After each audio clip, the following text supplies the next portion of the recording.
1월 6일 역사 1978년 단양 적성비 발견. 1978년 1월 6일 충북 단양군에서 단양 적성비가 발견되었습니다. 이 비석은 신라 진흥왕 시대의 중요한 유물로 당시 신라의 북진 정책과 한강 상류 지역 장악 과정을 증명하는 귀중한 사료입니다. 단양 적성비는 진흥왕 순수비와는 성격이 조금 다르지만 신라가 세운 비석 중 가장 오래된 것으로 평가됩니다. 단양 적성비의 발견 과정. 1. 온달 유적 조사 중 우연히 발견. 1978년 1월 당국대학교 조사팀은 온달 장군과 관련된 유적을 찾기 위해 충북 단양 지역을 조사하고 있었습니다. 조사 중 한 연구원이 신발에 묻은 흙을 털다가 주변 돌무더기에서 글자가 새겨진 돌을 발견했습니다. 그 돌이 바로 단양 적성비였습니다. 2. 비석의 형태와 위치. 단양 적성비는 자연석을 이용해 만든 비석으로 높이 약 93cm, 폭 약 80cm의 비교적 작은 크기입니다. 비석이 세워졌던 지역은 단양의 적성이라는 성곽으로 이름처럼 붉은 흑테라로사우로 이루어진 석회암 지대에 위치합니다. 단양 적성비의 내용과 역사적 의미. 1. 비석의 내용.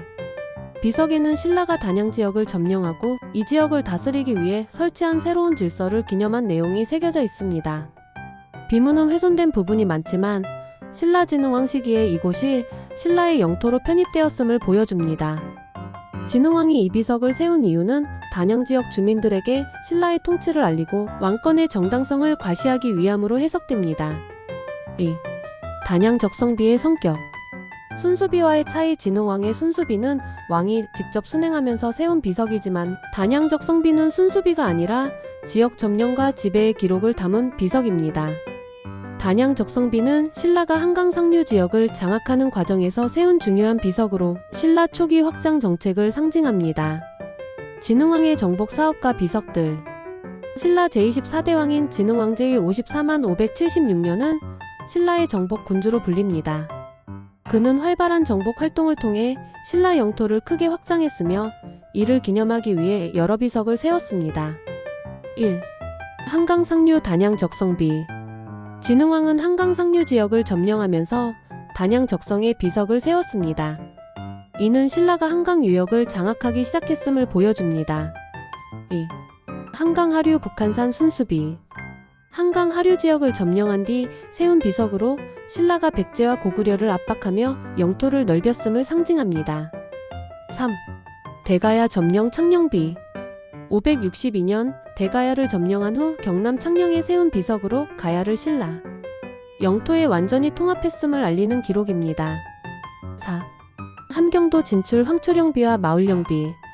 고구려 북부 지역인 함경도까지 진출하며 세운 비석들로 신라가 고구려의 영역까지 확장했음을 보여줍니다. 황초령비와 마울령비는 진흥왕의 군사적 승리를 자축하며 왕권 강화의 상징으로 세워졌습니다. 적성의 의미. 1. 적성의 지리적 중요성. 적성은 석회암 지대의 붉은 흑테라로사우로 만들어진 성곽으로 지리적 요충지였습니다.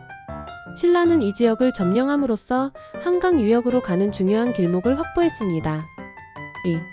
군사적 역할. 적성은 신라가 백제와 고구려의 국경지대에서 영토를 방어하고 북진을 위한 군사 거점 역할을 했습니다. 단양 적성비의 역사적 가치. 1. 신라의 영토 확장 증거. 단양 적성비는 신라가 한강 상류 지역을 장악하고 백제 및 고구려와 대립하며 영토를 넓힌 과정을 입증하는 중요한 사료입니다. 2. 진흥왕의 업적을 보여주는 유물. 비석은 진흥왕의 정복 정책과 신라 중앙 권력의 확장을 상징하며 신라 초기 국가체제의 정착 과정을 설명합니다. 3. 고대 한국 비석 연구의 시초. 단양 적성비는 신라 초기의 기록을 담은 가장 오래된 비석으로 고대 한국의 문자와 역사 연구의 중요한 자료로 활용되고 있습니다. 결론. 단양 적성비의 의미. 단양 적성비는 신라 진흥왕 시기의 역사와 정복 활동을 생생히 보여주는 중요한 문화재입니다. 이 비석은 신라가 지역 주민들에게 새로운 질서를 알리고 왕권과 중앙 권력의 정당성을 홍보하기 위한 상징적 도구였습니다.